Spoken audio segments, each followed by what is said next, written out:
Vendredi 25 avril, à la une de ce journal, par un point de presse animé hier après-midi, le maire de la ville de N'Djamena, Sonusi Hassana Abdoulaye, a informé la population que la commune lancera le 5 mai 2025 les concours architecturaux dans le cadre du projet d'embellissement de la ville de N'Djamena. À moins de 2 mois des épreuves du baccalauréat de juin 2025, les candidats redoublent d'efforts pour décrocher le précieux sésame. Nous irons au lycée Félix Eboué pour en savoir plus.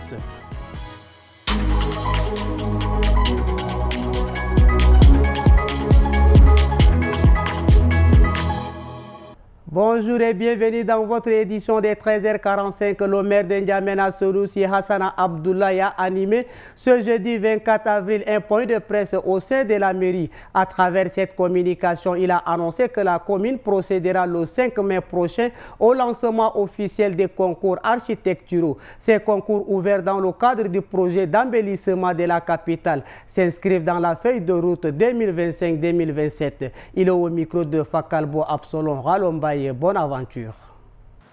Les architectes, les urbanistes, les designers, les ingénieurs et les artistes nationaux et internationaux peuvent postuler et peuvent naturellement concourir. Ces différents concours porteront sur l'aménagement de 28 ronds-points stratégiques de la ville de N'Djamena, la réhabilitation de 5 viaducs structurants de la ville, l'aménagement des parkings urbains qui seront pour le moment payants, la création des espaces verts accessibles à tous et enfin les entrées de la ville de N'Djamena. À moins de 2 mois du baccalauréat, les futurs bacheliers multiplient les efforts. Notre équipe s'est rendue au lycée Félix Eboué où chaque exercice devient une étape vers l'examen final. Ils ont tous un objectif commun: décrocher le baccalauréat. Et pour y parvenir, chacun passe à tour de rôle au tableau. 3 plus 7 H2O qui est là, on le remet ça à sa place. Ce matin, les mathématiques sont à l'honneur. Une matière redoutée, souvent redoutable lors des examens. Le bac, ça demande le travail. Et si on ne travaille pas, c'est-à-dire qu'on n'aura pas aussi le bac. Maintenant, le fait qu'on doit travailler sérieusement et travailler si dur pour approfondir nos connaissances. La raison de notre entraînement aujourd'hui, c'est justement parce que la date des examens approche et on essaie de se préparer pour être au top. On se prépare à toute éventualité parce qu'on ne sait pas ce qui va arriver. Et le mieux, c'est de s'entraîner chaque jour pour être prêt et attendre toute éventualité parce qu'on ne peut pas rester à la maison et attendre le jour J.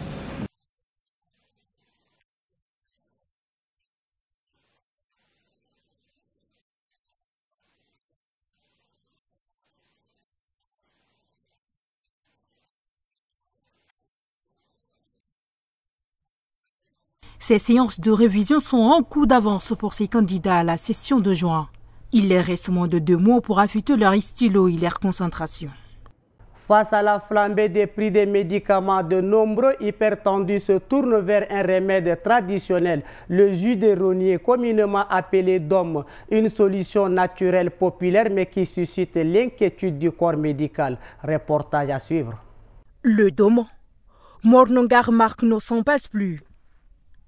Depuis 2 ans, il en a toujours sur sa table.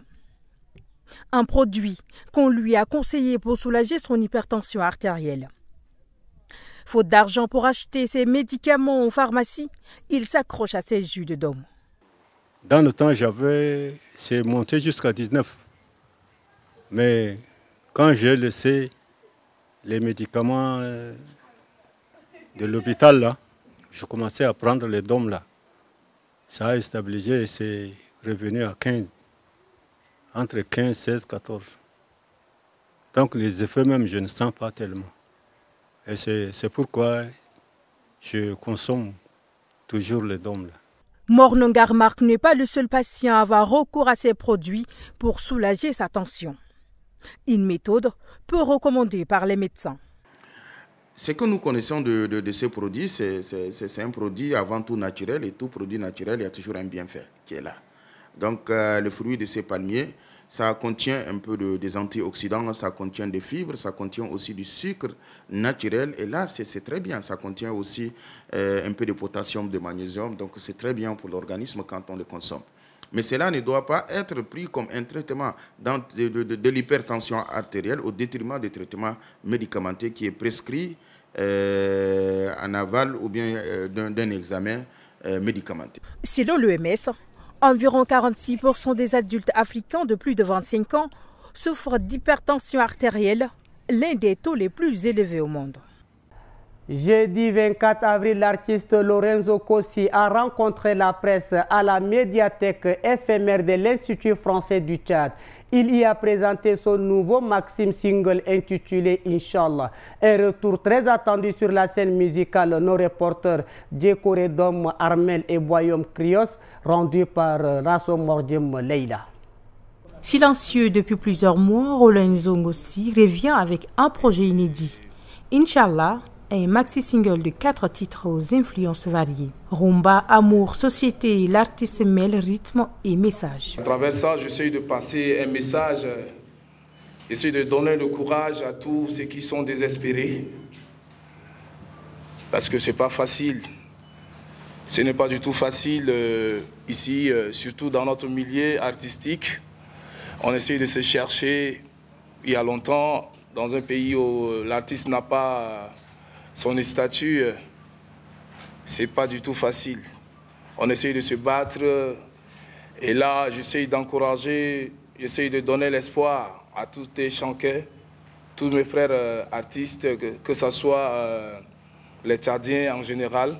Mais ce n'est pas tout. Lorenzo annonce un concert live pour ce samedi 26 avril. L'occasion pour ses fans de le retrouver sur scène, version 100% live. Enfin, la page internationale vous est proposée par Ghislaine Alatarom. Volodymyr Zelensky était en Afrique du Sud ce 24 avril. Il a été reçu par le président Cyril Ramaphosa au palais présidentiel de Pretoria. Une visite plus courte que prévue, alors que Kiev a été la cible de violentes frappes russes très meurtrières. Une des attaques sur la capitale ukrainienne les plus importantes depuis le début de la guerre. Avant de reprendre l'avion pour rentrer à Kiev, Volodymyr Zelensky s'est tout de même adressé aux médias. Il a rappelé l'importance du rôle de l'Afrique du Sud et du continent en général pour parvenir à la paix dans son pays.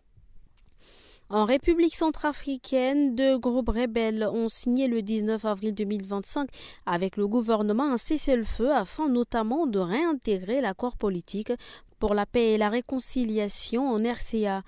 Le général Henry Wanzed Lingisara, ministre conseiller à la présidence de la République en matière de sécurité, a donné des détails ce 24 avril sur la manière dont s'est déroulé ce processus avec l'unité pour la paix en Centrafrique UPC d'Ali Darassa et les 3R de Sandé Bobo. L'UPC et les 3R faisaient partie de l'APPR signée en 2019 entre le gouvernement et 14 autres groupes armés avant de reprendre les armes en 2021. Au Sénégal, le Conseil constitutionnel a débouté ce 24 avril une loi interprétative présentée par des députés du camp du président qui voulaient modifier la loi d'amnistie votée par l'ex-président Macky Sall à la fin de son mandat. Cette loi annulait les poursuites pour tous les crimes et délits commis entre février 2021 et février 2024 au cours des manifestations de l'opposition. Une décision saluée unanimement par la classe politique sénégalaise. C'est tout pour cette édition. Merci de votre fidélité et excellente suite de programmes sur notre antenne.